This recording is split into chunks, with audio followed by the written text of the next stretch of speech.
So what's up mga ka-something nicer? Una po sa lahat, babatiin ko po kayo ng belated Merry Christmas and belated Happy New Year.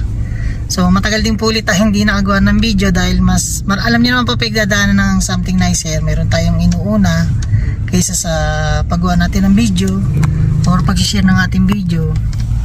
So sad to say, medyo kailangan natin mag-focus sa pamilya at yung ating business, medyo napapabayaan natin, no? Sa madalit salita, lahat po naapektuhan. At yun, ngayon po ay nandito kami sa isang lugar kung saan sinamahan namin si Mrs. na maglakad ng makakuha ng PhilHealth ID nung parents niya, no? So nandito kami sa San Pablo, Laguna. Yan, kasi yung biyanan ko po ay dating taga San Pablo. So alam niyo naman po siguro bakit kami nandito. So may pakay po kami. Yun po ay pandagdag financial. Yan. Kasi hindi po biro yung total bill ng biyanan ko. Then yun, kailangan namin kumilos.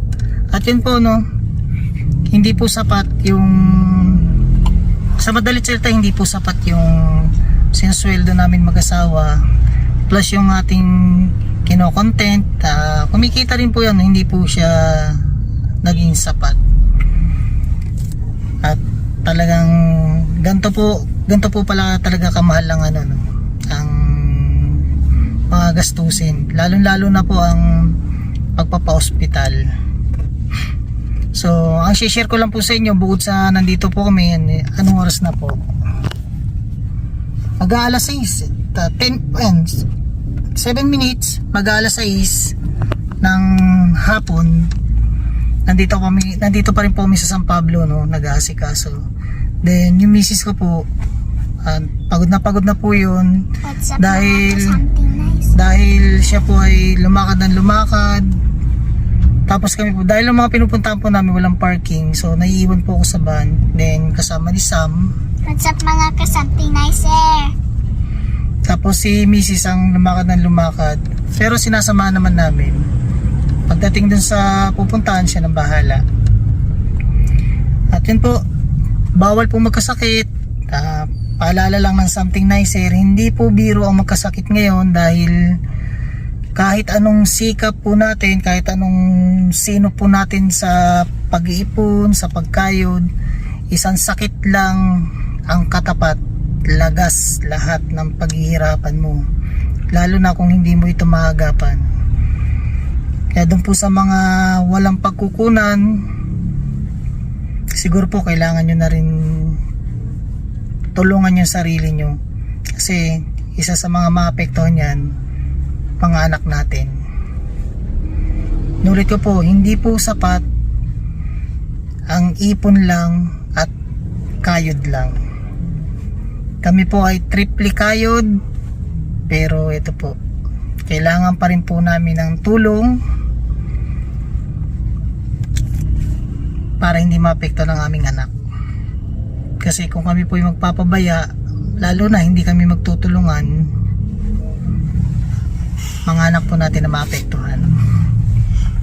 So yun guys, update ko po kayo sa iba pang mga sa nangyayari po sa amin. Marami kayong matututunan, lalo po na ako 90s na bata, then inabot ng millennial. Meron po akong may share sa inyo na siguro para dun sa iba may matututunan, yung iba matagal na nilang alam, at yung iba pwedeng magising sa katotohanan. Kasi galing tayo sa sinaunang tradisyon ng mga magulang natin. Ako, magulang ko, then bilang ako yung magulang, may share po ako sa inyo. Pinag-iisipan ko lang po ng mabuti dahil ayoko po makasagasa ng tao, lalo na yung mga malalapit sa akin, kasi baka isipin nila sila yung pinatatamaan ko. So hindi po, naisip po mag-share para po dun sa mga sumusuporta sa something nicer,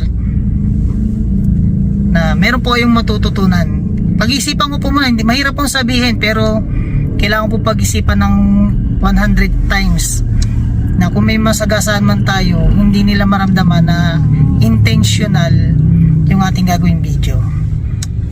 For sharing ang mararamdaman nila. Kasi posibilidad na may tamaan, may makaintindi, may makitid, hindi maintindihan.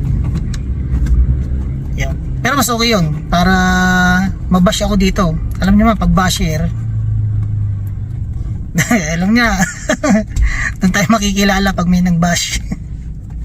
So peace out guys, and uwi pa kami ng bahay namin sa Kalamba. Yun. Peace out. So yun guys, no, after 1 hour namin paghihintay, ito na po si Mrs.